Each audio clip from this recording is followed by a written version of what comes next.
बिस्मिल्लाहिर्रहमानिर्रहीम। अस्सलाम वालेकुम ਵੀਰ ਐਂਡ ਵੀਰਨੀਓ। उम्मीद करनी है कि सब खैरियत नाल होंगे। अल्लाह ताला तुहानू सारिਆਂ ਨੂੰ अपने ज़ुबान रखे।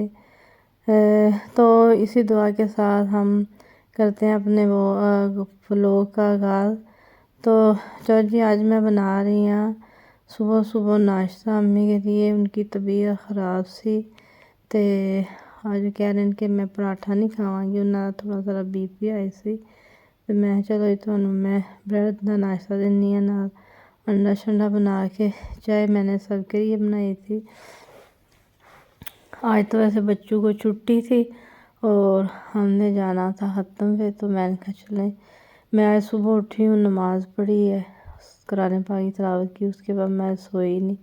और मैंने कहा चले जरा काम शाम का। ये मैंने अपने नाश्ते के लिए एग रखे हैं उबलने के लिए।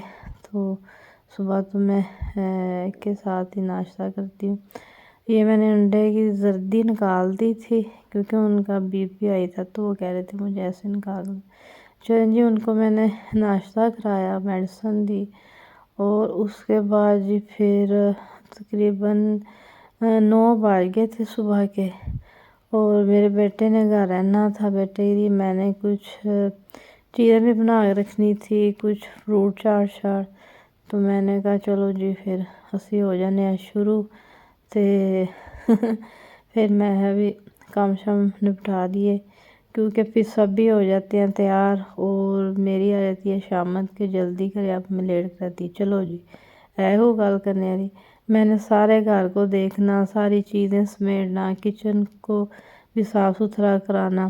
फिर वो मैं बस जल्दी से कपड़े चेंज करती हूँ, साथ में फटाफट आधी तैयारी होती है और किया घर बंद हो। चले जी जाए, मैंने कहा चले ऐसे ही चलता है।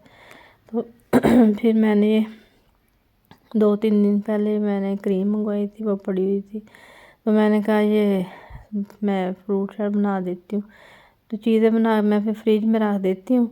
तो बेटा जो है वो ओवन में गरम शरम करके और फिर वो खुद ही खाना शाना खा लेते हैं।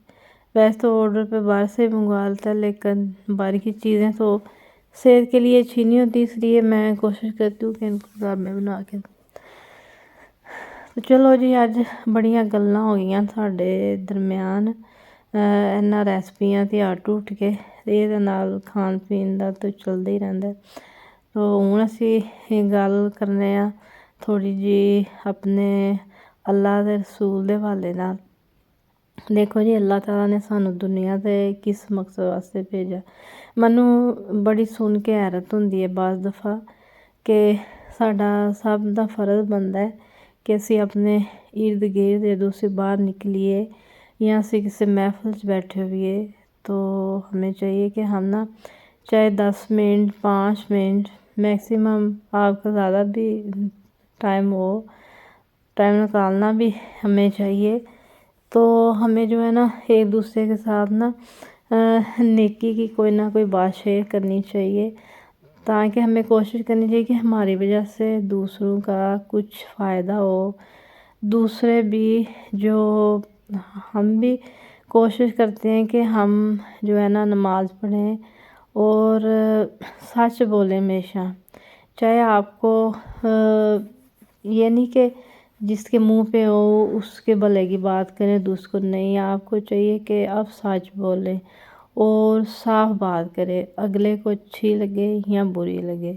लेकिन सच तो कड़वा होता है, लेकिन झूठ जो है थोड़ी देर के लिए दब जाता है, लेकिन झूठ के पाँव नहीं होते। इसलिए हमें हमेशा सच बोलना चाहिए और अल्लाह और अल्लाह ताला के रसूल के बताए हुए रास्तों पे चलना चाहिए। इससे ज़िंदगी बड़ी आसान हो जाती है। और दूसरा है कि जब हमें अल्लाह ने इतना कुछ दिया होता है, तो बाद हमारे हालात ऐसे हो जाते हैं एकदम से, हम सोच भी नहीं सकते, हमें कुछ अंदाज़ा ही नहीं होता। तो क्योंकि हम तो नहीं जानते, हम सोचते कुछ हैं, होना कुछ होता है। ये तो अल्लाह ताला की ज़ात है, वो ऊपर जानती है। हम चाहे जो चीज़ें में सोचते हैं ना, वो हम ज़ुबान से अदा नहीं करते, वो भी अल्लाह ताला जानते हैं। क्योंकि अल्लाह ताला से तो हम साथ पर्दों में भी बैठ के छुप के बात करें, वो भी हमारे अल्लाह ताला को पता होता है। کیونکہ ان کی اجازت کے بغیر تو ایک جو تنکا ہے، ایک چھوٹا سا ذرے کے برابر بھی کچھ چیز ہے، وہ اپنی جگہ سے نہیں ہل سکتی جب تک کہ میرے اللہ کا حکم نہ ہو۔ اور ہمارا نظام جو چل رہا ہے یہ سب ہمارے اللہ تعالیٰ کی کرم نوازی۔ تو اس لیے ہمیں اللہ تعالیٰ نے تھوڑا سا وقت دیا ہے، پتہ نہیں زندگی کب ختم ہو جانی ہے۔ یہ جو انسان ہے نا، یہ اپنی میں ہی جو ہے نا وہ تڑا ہوا ہے۔ تو ہمیں جو ہے نا ایک دوسرے کے ساتھ مل جل کے، جو اگر ایک دوسرے کی چھوٹی موٹی غلطیاں ہوں ان کو اگنور کر کے تو ایک دوسرے کے ساتھ وقت گزارنا چاہیے۔ یہ زندگی 4 دن کا میلہ ہے، تو پھر ہم نے اپنی اصل لائف کی طرح جانا ہے۔ اور اگر آپ قرآن پاک کو ترجمے کے ساتھ پڑھیں تو آپ لوگوں کو سمجھ آئے کہ یہ دنیا تو بڑی بے معنی ہے۔ یہاں تو بس ہم چند روز کے لیے آئے ہیں، جو ہم دنیا کے ہو گئے نا، بس دنیا کی چیزوں میں بزی ہیں۔ زمینیں لیں جی، وہ گھر بڑے بڑے بنائیں، اور بس انہی شوق میں لگے ہوئے ہیں۔ تو نیک کاموں کے لیے ان کے پاس ٹائم نہیں۔ اللہ تعالیٰ ان سب کو بھی ہدایت دے اور نیک کے راستے پہ چلنے کی اللہ تعالیٰ ان کو توفیق دے۔ میں تو اپنے سب بہن بھائیوں کے لیے، اپنے ملک کے لیے یہ دعا کرتی ہوں، اللہ تعالیٰ خیر کرے سب کے لیے۔ تو جب ہم باہر نکلتے ہیں دیکھتے ہیں کہ وہ سڑک پہ کھڑے ہوتے ہیں مانگنے والے، اس میں کچھ آج کل میں نے دیکھا ہے کہ ینگ عورتیں اور بچیاں بھی، تو وہ تو ویسے ان کو تو دینا بھی نہیں چاہیے۔ جو حقدار ہے وہ نظر آ جاتا ہے، اس کو آپ دیا کریں۔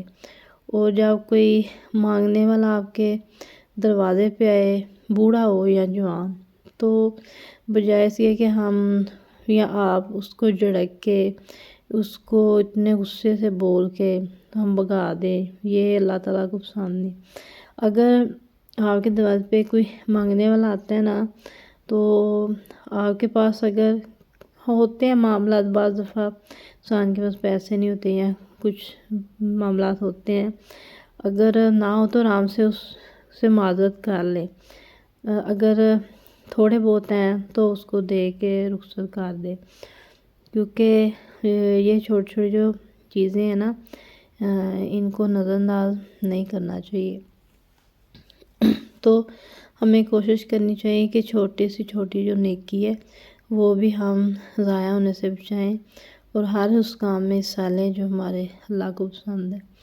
تو اللہ تعالیٰ کا تو وعدہ ہے، اگر ہم اللہ کے راستے میں اللہ کے نام پہ اور 10 روپے بھی خرچ کرتے ہیں تو اللہ تعالیٰ ہمیں واپس 20 روپے کرتے ہیں۔ تو اللہ کے راستے میں بے شک آپ کے پاس کم ہے نا، تو آپ دیکھ لیں، میں نے تو یہ چیز آزمائی ہوئی ہے کہ جب بھی آپ کے پاس چاہے پیسے کم ہی ہوں، لیکن آپ کا نا دل کھلا ہونا چاہیے۔ آپ کا دل کھلا ہوگا، آپ اللہ کے راستے پہ خرچ کریں گے، تو دیکھنا اس تھوڑے میں اللہ تعالیٰ آپ کے پیسوں میں برکت ڈالے گا، اور آپ کے سب جو کام ہیں وہ بڑی ایزیلی ہو جائیں گے۔